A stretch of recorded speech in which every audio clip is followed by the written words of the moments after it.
Hi buddies, welcome back. It's Anne-Sophie and today I'm going to show you how you can scan documents on your iPhone 15. For that you don't need an external app that you need to download.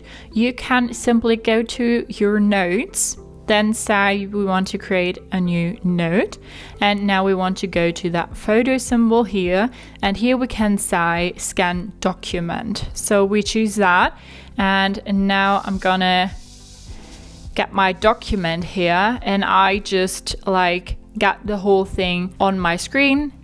Then it scanned it, and here we can access it. So it scanned the whole page. I can edit that here again. Let's say we want to get this gray carpet out, and then we say done. Here we have our document now. I say done. You can retake it again, and now we say save. So now we have our scanned document here. We can share it, and then we can also say that we want to move the note, and we can move it to a new folder, to Quick Notes. And if you've done that, you can just go back, and then you have your document scanned on your iPhone without any external app. So that's how you can scan documents on your iPhone 15.